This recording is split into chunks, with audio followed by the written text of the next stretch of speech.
한 30세쯤 되셨을 때에 드디어 사역을 시작하십니다. 세례 요한한테 가서 세례를 먼저 받으시고 그리고 나서 40일을 금식하러 광야로 가서 금식하신 뒤에 아주 줄이신 상태에서 마귀에게 시험을 받아 승리하시고 그리고 돌아오셔서 드디어 이제 활동을 시작합니다. 여러 회당에 다니시면서 하나님 말씀을 가르치시는데 천국이 가까웠다 하면서 그 천국 백성의 삶에 대해서 가르쳤습니다. 그리고는 그 앞에 있는 사람들 중에 병든 자를 고쳤습니다. 그랬더니 예수님이 병 고치신다 이 소문이 확 나서 여기저기서 다 몰려오는 바람에 하도 사람이 많이 몰려서 예수님의 활동이 아주 부자연스러워지게 됐습니다. 어느 날 예수님께서 가버나움 동네 가셨더니 사람들이 너무 많이 몰려들어 잡아당기고 밀고 하는지라 차분하게 말씀을 가르칠 수가 없었습니다. 예수님의 목적은 그들의 병 고치는 것이 첫 번째가 아니고 그들에게 하나님 나라의 복음을 증거함으로써 그들에게 하나님의 나라를 회복하게 하는 것이었습니다. 그리고 병 고치는 것은 당신이 누구신가, 즉 하나님 나라를 이루시러 오신 하나님의 아들이시고 그 나라의 왕이심을 증명하는, 내가 바로 그 능력을 가진 바로 그 사람이다, 그분이다 라는 걸 증명하는 표적일 뿐이었습니다. 그래서 말씀 없는 표적은 의미가 없기 때문에 예수님은 차근차근 말씀을 전할 그런 환경이 필요했습니다. 예수님은 거기서 나가서 바로 갈릴리 바닷가로 가셨는데 거기는 어젯밤에 밤새도록 고기를 잡았으나 한 마리 잡지 못한, 그래서 부끄럽고 피곤한 몸으로 그물을 씻어 정리하는 그런 사람들을 만났습니다. 시몬 베드로와 안드레였습니다. 예수님은 그들에게 배를 좀 빌리자 해서 타시고는 그 배를 육지에서 한 10m 되겠나요? 좀 떼어서 사람들이 더 이상 따라오지 못할 정도로 거리를 격하고, 그리고는 그들은 배를 저어서 더 이상 멀리도 가지 않고 가깝게도 가지 않게 조용히 노를 저어서 배를 고정시키는 역할을 하게 하시고는 그 배에 앉아서 사람들에게 말씀을 증거하셨습니다. 하나님 나라가 어떤 나라인가? 그 나라의 법은 무엇인가? 어떻게 살아야 하나님 백성답게 살아서 그 나라 준비하는 것인가를 말씀했습니다. 그동안 전혀 들어보지 못한 놀랍고 능력 있는 말씀인지라 사람들은 시간 가는 줄 모르고 즐겁게 들었습니다. 한나절 그렇게 말씀하시는 동안 배에 노를 천천히 저어가면서 떠내려가지 않게 위치를 고정해 놓고 있던, 그러면서 가장 가까이에서 예수님의 발밑에서 말씀을 들은 베드로는 누구보다 많은 것을 깨달았고 은혜를 받았습니다. 말씀을 마친 예수님은 베드로에게 이제는 깊은 데로 가서 그물을 내려서 고기를 잡으라 말씀하셨습니다.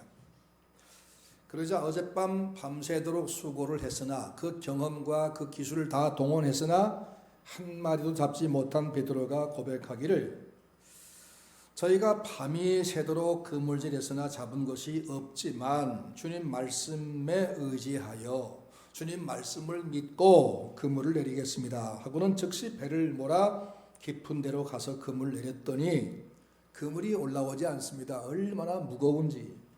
이렇게 무리하게 잡아 당기면 그물줄이 끊어지겠다 싶어서 다른 배 동료들을 불러서 두 배의 어부들이 함께 끌어올렸더니 고기가 얼마나 많았는지 두 배에 가득 찼다. 한 그물로 두 배가 만선되었다는 말씀입니다. 베드로가 그 광경을 보고 예수님이 얼마나 대단한 분인가를 알고 나서 무릎을 꿇고 고백합니다. 주여, 나를 떠나소서. 나는 죄인이라서 당신을 모실 자격이 없습니다. 그러자 예수님 말씀합니다. 이제는 내가 사람을 낚는 어부가 되어야 하리라. 그러니 너는 나를 따르라. 그리고는 첫 번째 제자를 삼아주셨습니다. 깊은 데로 가서 그물을 내려서 고기를 잡으라 하신 말씀, 누구한테 하신 말씀이죠? 베드로에게. 베드로가 누구죠? 지금 조금 전까지 예수님의 발치에서 예수님 말씀을 충분히 듣고 들은 사람에게 하신 말씀. 2020년 한가람교의 표가 깊은 데로 가서 그물을 내리라. 왜 이런 표를 내걸었을까? 왜 하나님께서 우리에게 이 말씀을 주셨을까 생각해 봤습니다. 우리는 그동안에 진실하게 하나님의 말씀만 전하기 위해서 최선을 다한 우리 담임 목사님 통해서 매주일 그리고 매 시간 말씀을 들었습니다. 말씀이 참 좋지요. 전자라님이 언제 말씀하기를 우리 담임 목사님은 설교 준비에 목숨을 걸으셨다라고 하셨어요. 제가 보기에도 그래요. 얼마나 내가 와서 은혜를 받는지 모릅니다. 그러니까 우리는 충분히 말씀을 들은 사람들입니다. 그리고 그 전까지는 또 저를 통해서 말씀을 들었습니다. 이제 우리는 무엇을 해야 할 것인가? 이제 우리가 할 일은 뭐냐? 말씀의 그 깊이가 좀 더 있으면 좋겠다. 뭐 좀 더 그동안 듣지 못한 새로운 말씀 들었으면 좋겠다. 이게 아니고 이제는 깊은 데로 가서 그물을 내려 고기를 잡아라. 이게 우리의 과제입니다. 말씀의 결과는 말씀을 더 듣는 데서 나오는 게 아니라 말씀 듣고 나서 일어나서 깊은 데로 가서 그물을 던지는 그 행동, 그 순종에서 나오는 겁니다. 여기 말씀 보십시다. 9절 말씀, 이는 자기 및 자기와 함께 있는 모든 사람이 고기 잡힌 것으로 말미암아 놀라고, 말씀 때문에 놀라긴 사람도 있었지만 말씀 듣고 나서 그물을 깊은 데로 가 던졌더니 그 광경을 보고 모두가 그만 놀랐습니다. 우리가 깜짝 놀랄 하나님의 기적은, 하나님의 능력은 말씀 듣는 때에는 한 5가 나타난다면 말씀 듣고 순종할 때는 95가 나타나는 것입니다. 깊은 데로 가라는 말씀은 이제는 순종을 통해서 하나님의 능력을, 그리고 나를 향한 주님의 사랑을 경험해라. 이게 이제 너희들이 할 일이다 그 말입니다. 이제는 하나님 말씀 순종해서 믿음의 경험, 하나님의 능력을 경험함으로 믿음에 점점 더 강해져라. 그리고 앞으로 내 남은 평생을 믿음으로 살아갈 텐데 그 믿음의 미천을 쌓아가라, 그런 말씀입니다. 요한복음 2장 말씀 보면 예수님께서 생애 첫 번째 기적을 행하신 기록이 나옵니다. 갈릴리 혼인잔치 집에서 물로 포도주를 만드신 기적이지요. 그런데 대문간에 놓아두었던 물 항아리, 돌항아리에 예수님께서 거기다 물을 갖다 퍼부으라 해서 가득 채웠더니 그걸 다시 떠서 주방에 갖다 주어라 해서 갖다 주었더니 그 물이 어느 순간인지 모르게 최고급 포도주로 변했었다. 그런데 그 비밀을 아무도 모르고, 즉 신랑도 모르고 잔치 주인도 모르고 오직 물 떠온 하인들만 알더라라고 성경에 써 있습니다. 근데 그 하인들이 누구냐? 사전에 예수님 어머니에게 사전 교육을 받았습니다. 예수님 어머니가 하인들을 불러다 놓고는 뭐라고 말씀했냐면, 저 예수님이 너희들에게 무슨 말씀을 하시든지 그대로 순종해라. 그렇게 사전 교육을 해놓았습니다.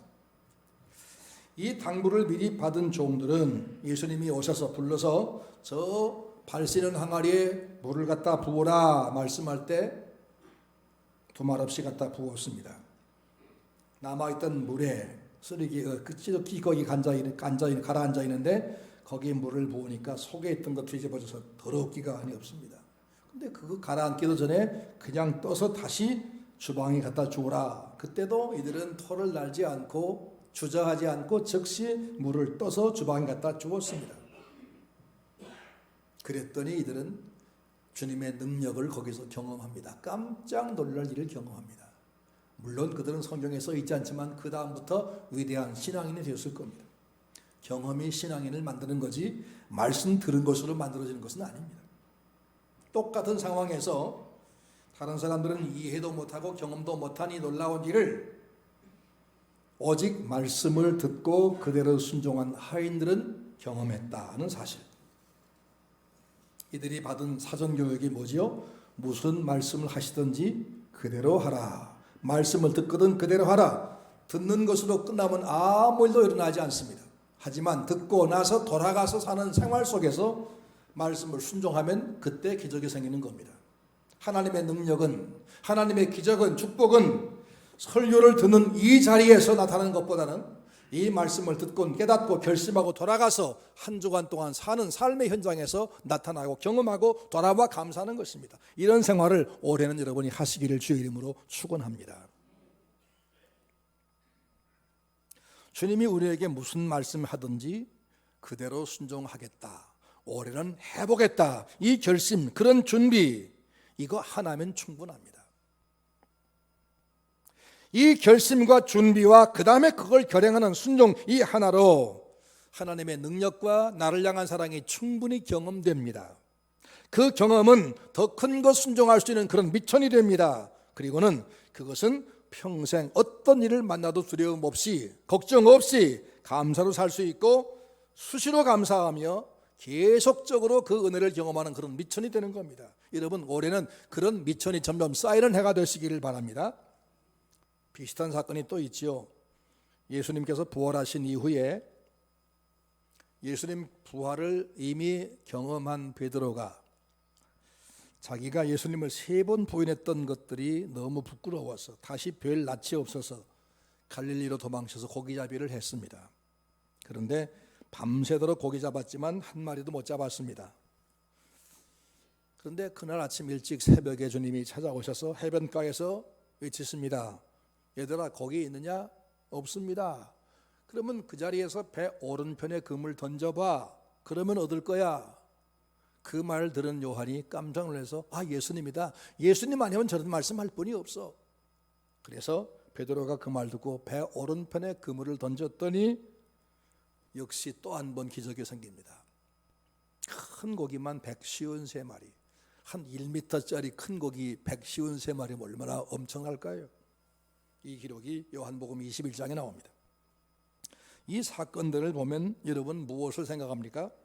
주님께서 베드로에게 깊은 데로 가서 그물 내리라 말씀하시거나 배 오른편에 그물을 던지라 말씀하실 때는 그냥 아무 대책 없이 한번 그냥 해보시는 말씀일까요? 그랬더라면 그들이 그물을 던질 때 무슨 일이 생겼을까요? 그렇지 않죠? 주님이 뭔가를 이미 다 준비를 해놓으시고 나서 말씀하셨죠. 주님은 그들에게 명령하기 전에 그가 순종하기만 하면 어떻게 할 것을 미리 다 준비해 놓으시고 나서 깊은 데로 가라 혹은 오른편에 금을 던지라 말씀했던 겁니다. 베드로에게 깊은 데로 가서 금을 던지라 말씀하시면서 베드로가 순종해서 깊은 데로 가서 그물을 던지면 그 순간에 그 많은 고기를 잡게 하려고 거기 이미 많은 고기들을 모아 놓으시고 나서 깊은 데로 가서 그물 던지라 말씀했던 것이고, 배 오른편에 그물 던지라 말씀할 때는 그들이 배 오른편에 그물을 던지는 순간에 그 그물에 다 들어가게 하려고 거기 큰 고기를 옹기종기 다 모아 놓으시고 나서 그 다음에 오른편에 던지라 말씀했던 것이, 그러지 주님이 준비 없이 대책 없는 명령을 그냥 한번 해보는 것이 아니라고 말입니다. 그러니까 하나님께서 우리에게 설교 통해서 무엇인가를 말씀하신다면, 무엇인가를 내가 깨닫게 하신다면 그것은 내가 그것을 돌아가서 순종할 경우에 어떤 결과를 얻게 하려고 이미 충분한 준비를 다 해놓으시고 나서 그 다음에 내게 말씀이 들려오게 하고 깨닫게 했다는 것, 이것을 믿는 것이 신자고 그것을 믿고 듣는 것이 설교를 듣는 자세라고 말입니다. 여러분, 올해는 그렇게 신앙생활을 하시기를 바랍니다. 여호수아 1장을 보면 하나님께서 여호수아에게 이렇게 말씀합니다. 강하고 담대하라. 이때 여호수아는 모세가 죽은 이후에 이스라엘의 지도자가 됐어요. 근데 지도자 해본 경험이 없습니다. 모세같이 하나님을 만나 대화해 본 적도 없고 모세같이 큰 능력을 행한 적도 없습니다. 근데 모세한테도 대들던 저 백성인데 내가 어떻게 인도할까?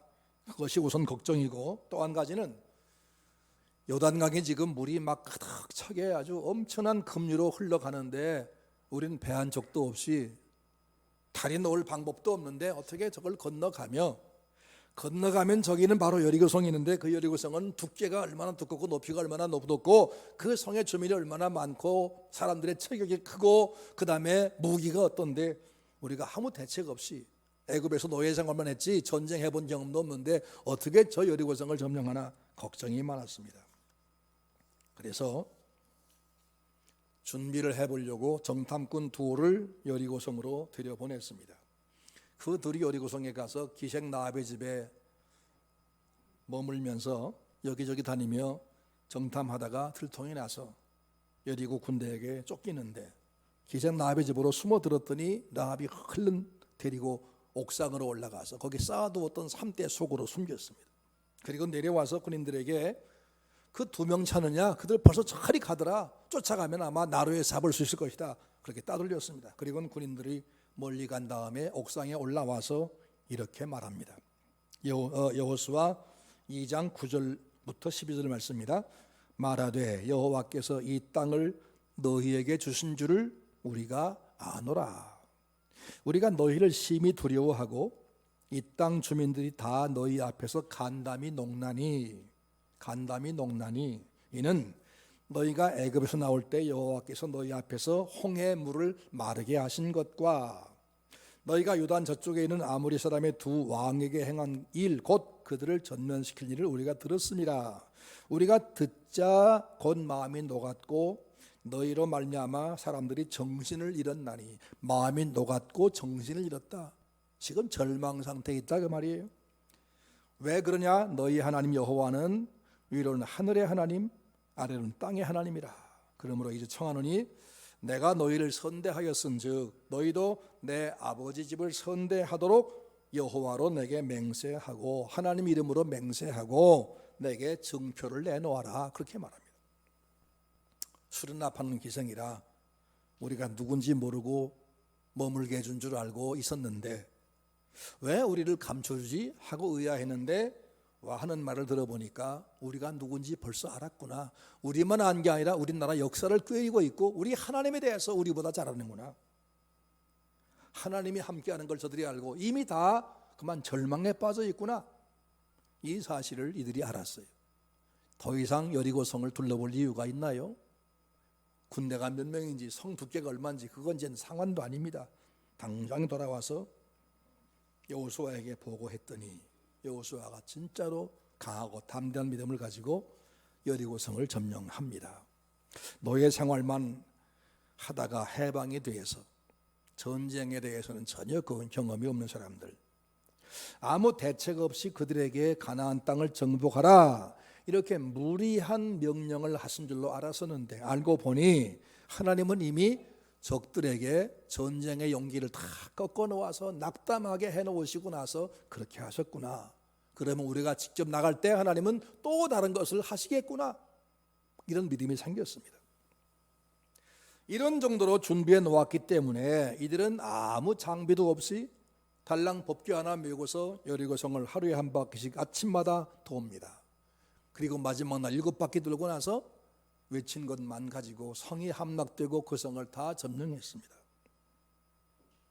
만약 하나님이 그런 준비를 하지 않고 그냥 보냈더라면 그들이 아침마다 성 밖으로 뺑뺑 도울 때 성 위에서 군인들이 활을 쐈더라면 하루에 몇 명이 죽었을까요?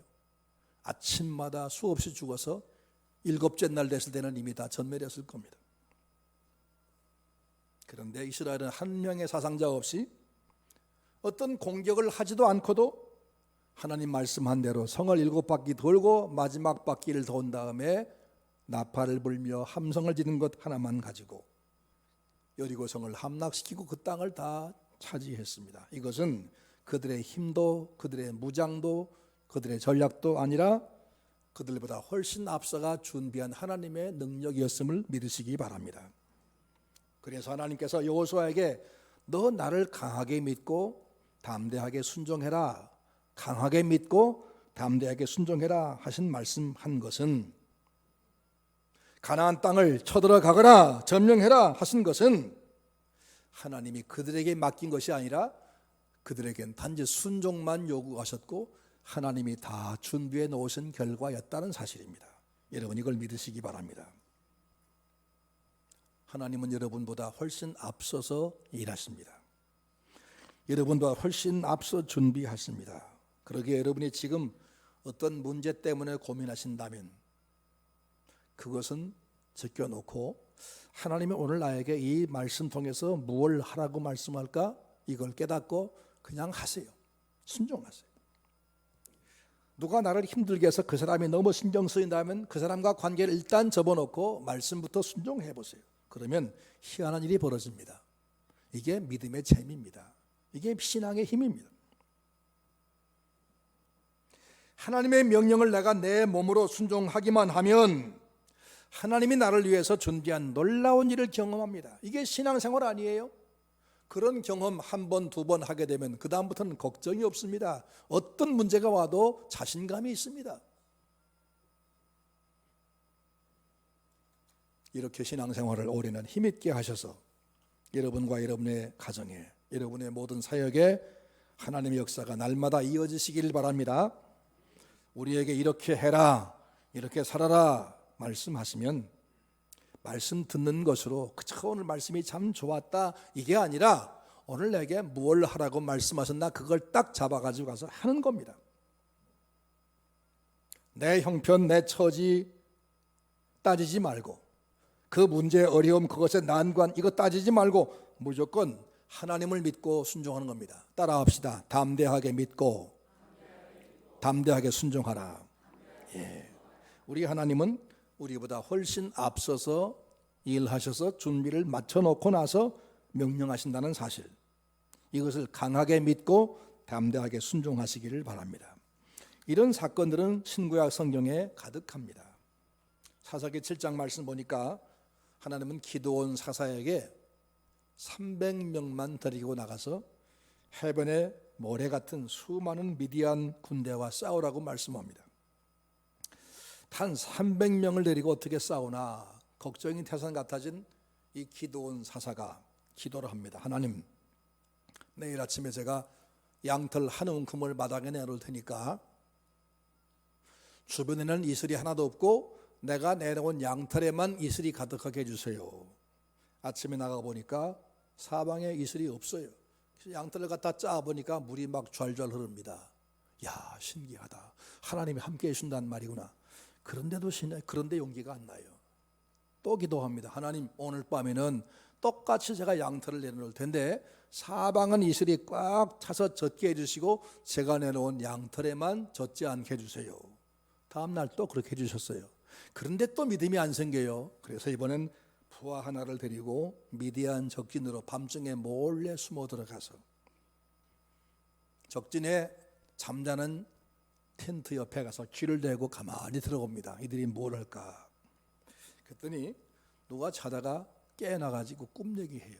야, 내가 이상한 꿈 꿨어. 조금 전에 보리떡 한 덩어리가 떼굴떼굴 둘러오더니 우리 천막을 탁 치니까 싹 무너지는 거야. 이상한 꿈이야. 그러니까 옆에 있던 병사가 하는 말이, 야, 그건 이스라엘 사람 요아스의 아들 기드온의 칼날이야. 하나님이 이 우리 미디안 군대를 요아스 아들의 그 기드온의 칼에 붙이신 거 분명해.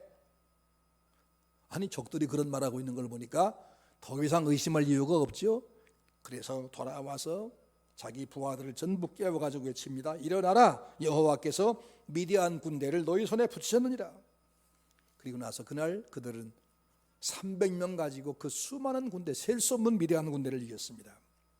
하나님이 기드온에게 단 300명 데리고 와서 싸우라 말씀하실 때에 300명을 몽땅 죽이려고 하신 하나님은 아니지요. 그런 하나님은 우리가 믿을 이유가 없지요. 하나님은 그 300명이 외치기만 해도 상대가 서로 자중진한 생겨서 다 싸워서 들끼리 죽이도록 하려고 다 준비해 놓으시고 나서 한 것이었습니다. 하나님 우리의 사정, 내 사정을 아랑곳하지 않으시고 내 형편은 전혀 모르신 채로 일방적으로 명령만 하신다. 이렇게 착각하신 적 있습니까? 그럴 바에는 하나님 믿을 이유가 없죠. 그런 하나님은 우리가 왜 믿습니까? 그분은 전능하신 분입니다. 우리 성가대가 오늘 전능하신 하나님 찬송했습니다. 전능하단 말이 뭐예요? 못할 것이 없다 그 말입니다. 베드로가 탄 배가 풍랑에 쌓여서 빠져 죽게 생겼습니다. 막 모두가 지금 절망에 빠졌는데 그때 예수님이 풍랑을 밟고 저벅저벅 걸어오십니다. 누가 예수님이다. 베드로가 말합니다. 예수님이시면 나보고 예수님에게로 걸어오라고 명령하세요. 예수님께서 말씀합니다. 그래, 너 배에서 내려서 내게로 걸어오너라. 베드로가 배에서 내려서 걸어갔습니다. 저벅저벅 희한하게 물이 밟히고 걸어가집니다. 근데 가다가 물을 보는 순간에 아이고 무서워, 내가 물을 밟다니 하는 순간에 빠져버렸습니다. 여러분, 예수님 말씀에 대해서 따지지 말고 순종할 때는 기적이 생기지만 따질 때에는 그냥 시험에 빠진다는 걸 말씀해 주는 겁니다. 예수님께서 내게로 오라 말씀할 때는 이미 다 대책을 세워놓으시고 말씀한 거였어요. 어떻게 해서 베드로의 발밑에 물이 밟혔을까요? 천지를 창조하신 하나님, 이 우주의 자연 법칙을 만드신 그분에게는 베드로가 물 위로 걸어오게 할 수 있는 1000가지 만가지 방법이 있어요. 어떻게? 빙점이란 게 0도 이하에서 물이 어는 거죠. 근데 한 20도에서 얼게 하면 이미 그 순간에 쫙 얼어붙게 할 수도 있죠. 아니면 한순간에 베드로의 몸무게가 0이 되게 하면 물 위로 걸어갈 수 있는 거죠. 그러죠? 그러니까 따지는 것이 아니라 하나님은 전능하시다. 그분이 전능할 뿐 아니라 나를 사랑하신다. 그리고 내게 명령하실 때는 나를 위해서 명령에 순종한 이후에 엄청난 것을 경험하게 하려고 준비를 해놓으시고 말씀했다. 이걸 믿는다면 그 다음엔 우리가 걱정이 없는 겁니다. 이것이 신앙생활이에요. 여러분, 하나님 믿는다고 믿어온 지가 몇 년째인가 계산할 수 있나요? 한가람교회 다닌 지는 몇 년쯤 됩니까? 한가람교회에서 집사요, 권사요, 장로가 된 지가 몇 년쯤 됐을까요? 근데 하나님을 얼마나 아시나요? 얼마나 그분을 경험적으로 경험하셨나요? 하나님께서 말씀하실 때는 이미 앞서서 준비를 다 맞춰 놓으시고 나서 지금 내게 말씀하신다. 이걸 몰라서 지금도 조금만 어려움 당하면 그만 조바심을 내고 걱정하고 누구 원망하고 그러지 않습니까? 하나님이 준비하신다. 이 믿음을 가지시기를 바랍니다. 창세기 22장 말씀 보면 어느 날 하나님께서 아브라함에게 내가 네게 100살에 주었던 아들 이삭, 그 이삭을 번제물로 바치라고 말씀해요. 번제물은 제단에 올려놓고 불을 태워서 죽이는 거예요. 재로 만드는 거예요. 아브라함은 주저하지 않았습니다. 원망도 하지 않았어요. 물론 원망하지 않죠. 그 사람 그럴 사람 아니죠. 다음날 아침에 일찍 일어나서 아내와 상의도 없이 이삭을 데리고 떠납니다. 한참 가는데 아들이 아버지에게 묻습니다. 아버지, 불과 나무는, 불은 불씨를 말하는 거예요. 그 당시엔 성냥 같은 거 없으니까 불씨와 나무는 여기 있는데 번제에 쓸 어린 양은 어디 있나요? 아브라함은 서슴없이 대답합니다. 아들아, 번제할 어린 양은 하나님께서 자기를 위해서 친히 준비하셨어. 갑자기 물어보니까 아들을 위로하기 위해서 그만 둘러댄 말일까요? 아니면 그의 신앙일까요? 나중에 보면 그의 신앙임이 밝혀집니다.